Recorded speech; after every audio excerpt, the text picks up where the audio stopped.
Hello and welcome to the Giving Voice to Depression podcast, produced in partnership with the A.B. Korkor Foundation for Mental Health. I'm Terry, the creator and co-host of this podcast. I've lived with depression most of my life, and I know how easy it can be to feel all alone in the experience.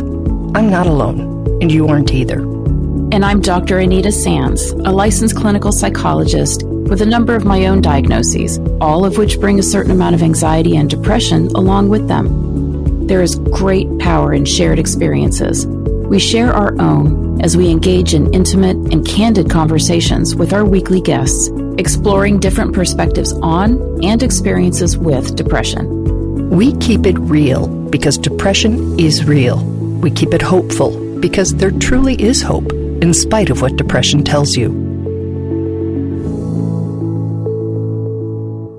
Hello, Anita. Hi, Terry. You know how at the end of many of our episodes, we say that there's a recorder on our website where you can leave comments or suggestions for future episodes? Well, you're about to hear from Margaret, a listener who took us up on our offer. She not only shared about her life and loneliness, but asked if we could connect with someone else in a similar situation, a person who has worked out some of the hurdles and challenges of partnering and parenting with someone with depression and other mental health challenges. After talking with Margaret for this episode, we were able to connect with just such a person. So next week, we'll tap into Gwen's lived experience and the ground rules and techniques that she and her husband and children follow to make living with mood disorders a little more manageable and functional for everyone in the family. And as background, Margaret has been with her husband for more than 20 years. They have a 6-year-old child together.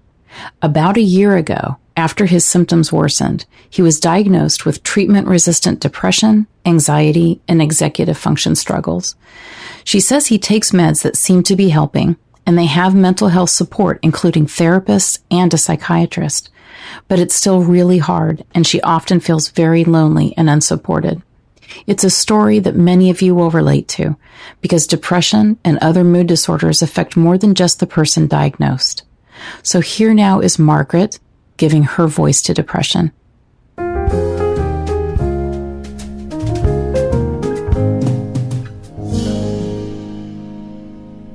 Margaret is looking for practical advice. What works? What doesn't?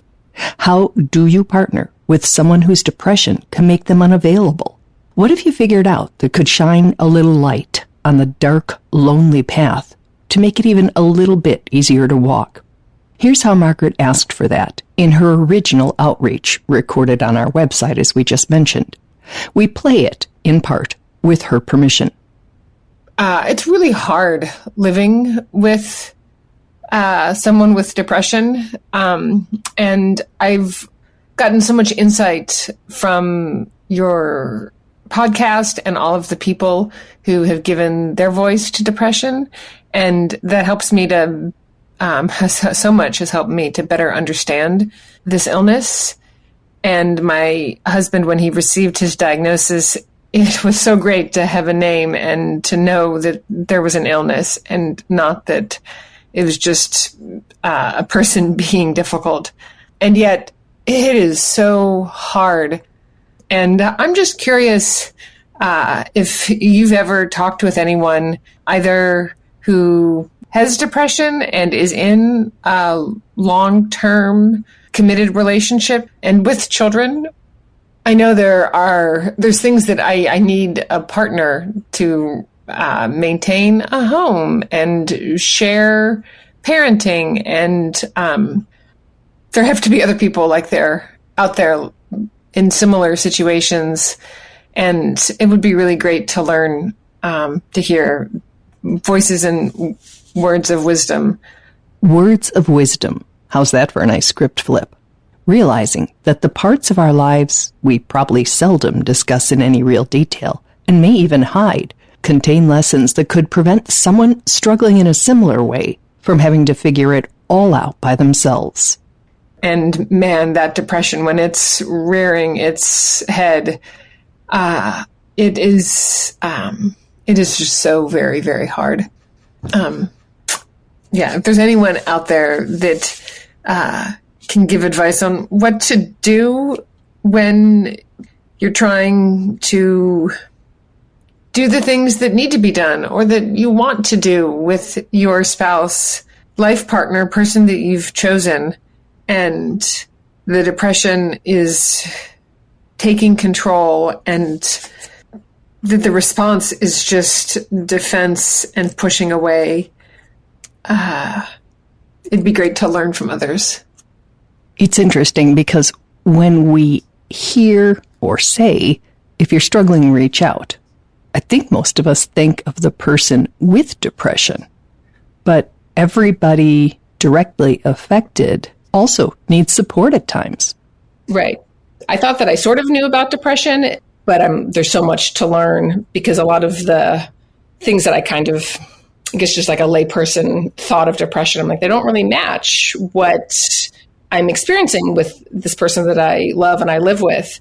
And obviously each person's experience is different. And I guess I was compelled to reach out because I've listened to it and like friends, and it's been so helpful. But I finally seeing after so many months of listening and then all of the support that my husband and I are getting individually, and then each of us, and then us together, it's still just so hard. And I love how I probably won't get the words exactly right, but how there is hope. And the depression makes you not want to think that there is. Mm-hmm. And just seeing like, as I'm driving in the car listening, I'm like, there have to be other people like me that are living with someone and that are, by the nature of our relationship, needing to be dependent upon that person. Like I've heard some episodes of, where people talk about having a spouse or both of them are there. But I haven't heard anyone that sounds like me. Margaret says the stories she's heard here have given her empathy and a better understanding of her partner's experience. But we're hoping to learn specifics. How do you do it? How do you run a household, raise children, and make life decisions, big and small, with someone struggling with a mood disorder? How do you communicate without making things worse? And how do you address frustrations like this? I find myself in the moment of just like life is happening and time feels tight. And I'm like, okay, we have tools. But then I'm like, well, he's not using his tools. And I understand not because he's being mean but then that's the illness. Mm-hmm. And like, what do I do? What would you hope to hear? What would be helpful? That's where I'm really struggling. I don't know. Maybe even just how hard it is, and that there's not like something that can fix it. And I guess I've never heard something from like a spouse with a young child, how to get through those really hard moments. When I'm just desperate for a partner, and I can understand if I pull back that it's an illness and I shouldn't be taking it personally, but it's just so hard and so lonely. Mm-hmm.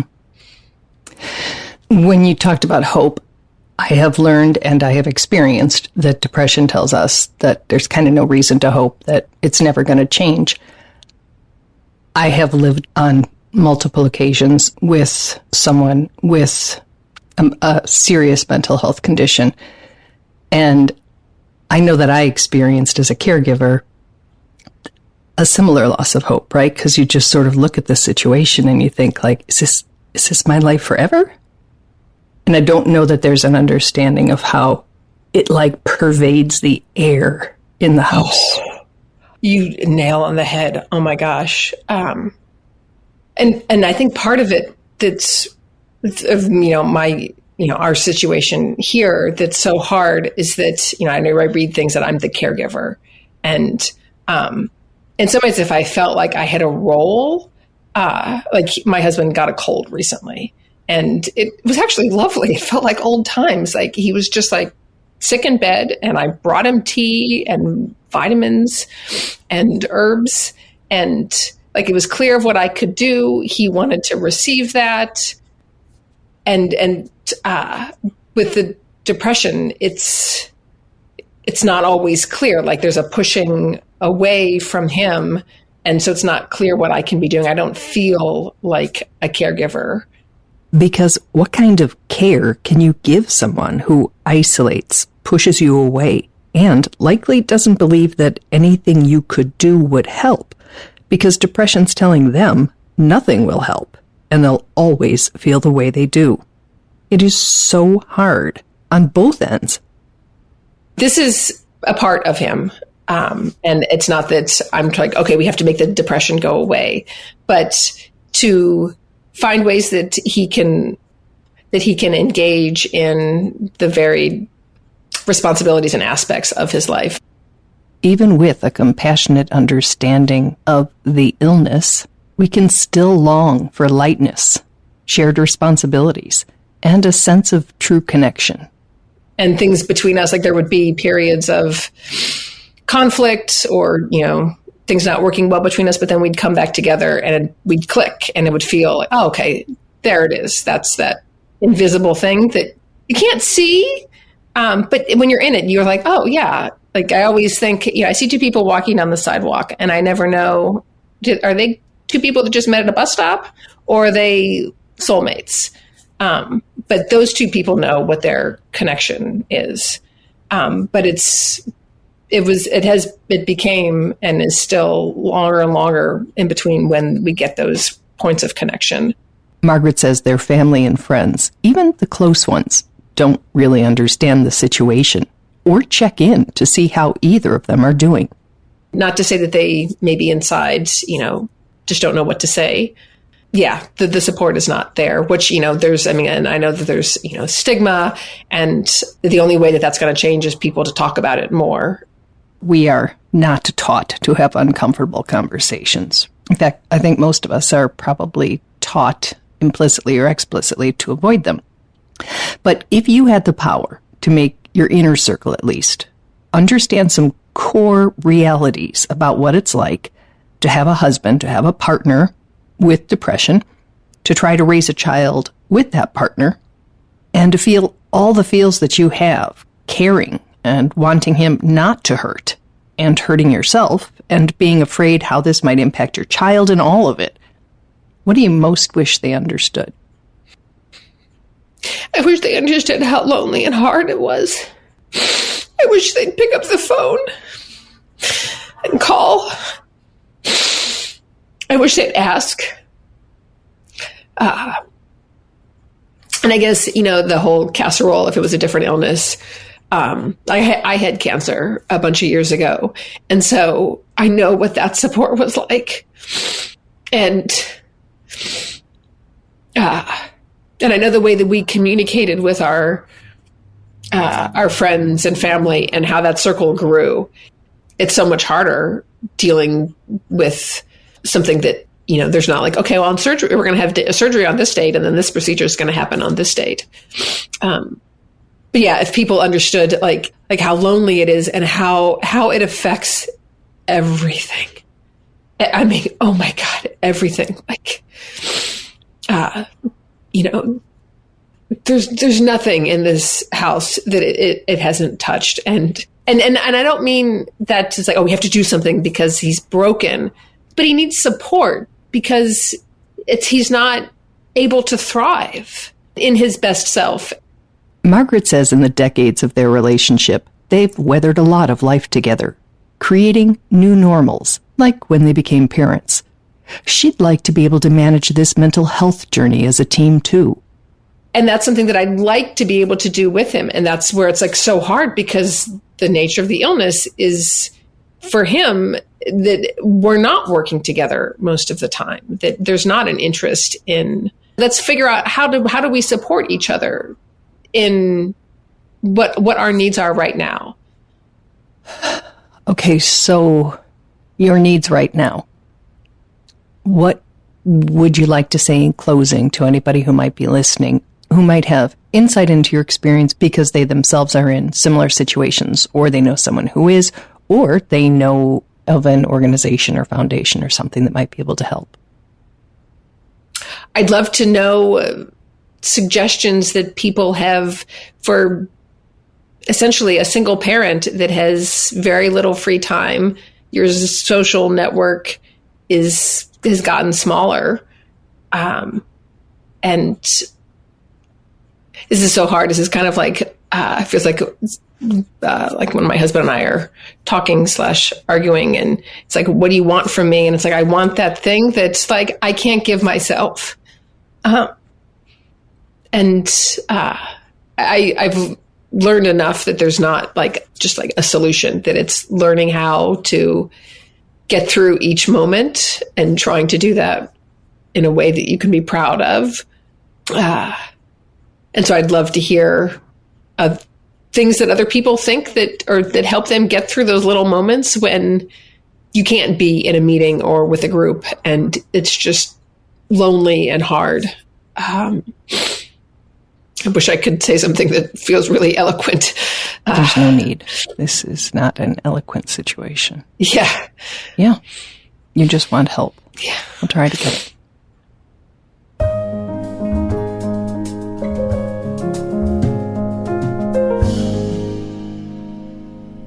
I loved that comment that she made there where she said, I want that thing I can't give myself.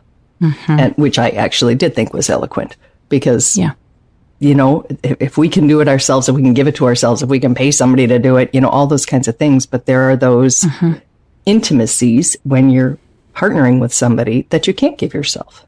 Absolutely. Yeah, no, I think it's so important, for Margaret to be validated at how isolating and lonely and scary an experience it is when you are trying to keep a household running and parenting and, maybe work responsibilities and all of the things that are hard enough for anybody to do. And then to be worried about your partner, for your partner not to be able to or know how to step up and help, to get those things done. I think it's a really, really tough situation to be in. And I'm really glad that Margaret was willing to share what that's like for her. I think many people are going to relate to that. I'm sure you've encountered this in your therapy, but when you're trying to run a household and somebody is saying get away from me, leave me alone, how do you do that? What I would normally say in a situation like that is when we know that it's an expression of the depression, we know that angry, irritable, pushing away, saying, leave me alone. When we know that that's from depression, it's kind of like we would handle it differently than if we felt like the person was really, truly angry about something that had just happened, more of a response. And in that case, when we know that a person is acting that way out of depression, we would want to go back and think about, well, what would I do under any circumstances if I knew somebody was really depressed? So we want to give people some space when they're angry, yes, but depression is sort of controlling the person in a way by isolating them because they're using their anger to withdraw and push people away. So we kind of don't want depression to win. We maybe want to give a little bit of time for somebody to, to have to themselves if they're saying, just leave me alone. But I don't think we just go with that. I think we have to recognize that that's depression saying, leave me alone. That's probably not the person saying, leave me alone. And it's probably really good to do this ahead of time, to say, when you get really depressed and you say, just leave me alone, I can be okay with that, but for 15 minutes, half an hour. And then I'm going to become anxious. I'm going to be worried about you and giving you so much time alone when I know that you're feeling really badly and that's what's causing it. So when you say that, this is what I'm going to do. And I'll even tell you, fine, I'll check back with you in 15 minutes. I'll check back with you in half an hour so that I'm doing what we agreed on here. And then I'll come in and then I hope that we can talk or we can figure out a solution to if there's something that I need from you. We want to be respectful of the person, but we don't need to be respectful of depression. We don't need to respect depression. Depression doesn't care. Depression doesn't care about anybody. So we don't want to respect when we really do think it's depression pushing people away, but just because nobody wants to deal with an intimate partner situation where it could escalate into violence, or, that person, losing control because they're saying get away and then we keep being in their face. I think a little bit of time and then being able to come back because you've agreed, or at least you've said, this is what I will do when. If you do this, I will do that. If you ask for this, I will do this. So it's not like you're making it up on the fly. You've discussed it. You've planned it. The person knows that. And my guess is most people, when they're depressed and they say, leave me alone, they don't really want to be left alone. They just don't know what else really to do in this situation. They're overwhelmed by the depression as well. So we don't want to let the depression overwhelm us as caring friends, family members, partners. We want to respect the relationship and keep nurturing that, keep allowing that to be strong, because the stronger that we can maintain connections and let somebody know that we love them, we value them, even when the depression's really bad, that's better than just going, okay, it's hard fine. not to take it personally. Yeah. It's hard. It's reminding me of like the RAP plan, the Wellness Recovery Action Plan, having these things decided before. It's like, okay, you go in your room and you slam the door. Here's what I'm going to do, and to talk about those things on the front end when you're both calm and more well, that then you have a plan, and it's like, okay, so it's been a half an hour and I'm back. Yeah. The kids still need to get to school. I still need dinner. I still need dinner. Like, hey, I didn't mean it like that. But I mean, we still need to have something to eat. And, it might be peanut butter sandwiches tonight, but we need to have something to eat, whatever it might be. So that's helpful. And I appreciate you sharing what you have learned from all your many clients over the years, over the decades, and from your training, because most of us are, just doing it alone because nobody talks about it, so we don't even know if some of our friends who we might be able to have this conversation with are perhaps encountering the same or similar situations, and we could help each other out. So this is one of those boxes that's good to open and let some light in and some air so that it can breathe. Yeah. Again, that's what I'm thinking is we plan this out ahead, and yes, that's the Wellness Recovery Action Plan in motion. So I'm so glad that you said that. And maybe we link to that, for this episode. We either link to that podcast or we link to the, remember the whole we can. Like template that we gave for and if we for put the wrap. Depression or, any mood disorder into the category of a medical illness, it's preparing for its symptoms rearing their ugly head. We might have to carry an EpiPen because we know we might need it. Yes. And, it's that same preparation. It's putting it in the same category and not having it be some big, ugly, secret thing that it's so easy for it to be. Yeah. Nobody wants to be depressed under any circumstances, but to still feel like your family cares about you and wants you in whatever capacity that you can be there in that moment just is a little bit better, feels a little bit, like I have some value than if you're not a part of anything. You're isolating again in that darkness.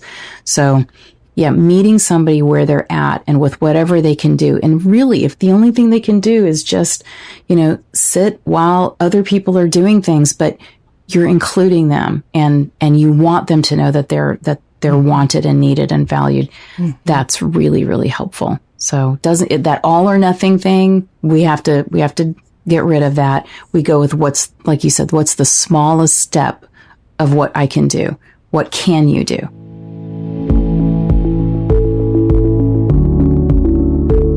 We truly hope that our podcast brings a little more understanding, helps you better articulate and reflect on your own experience with depression, or better understand how to support someone else who is struggling. If this episode has been of comfort or value to you, know that there are hundreds of others like it in our archive, which you can easily find at our website, givingvoicetodepression.com. And remember, if you're struggling, speak up, even if it's hard. If someone else is struggling, take the time to listen.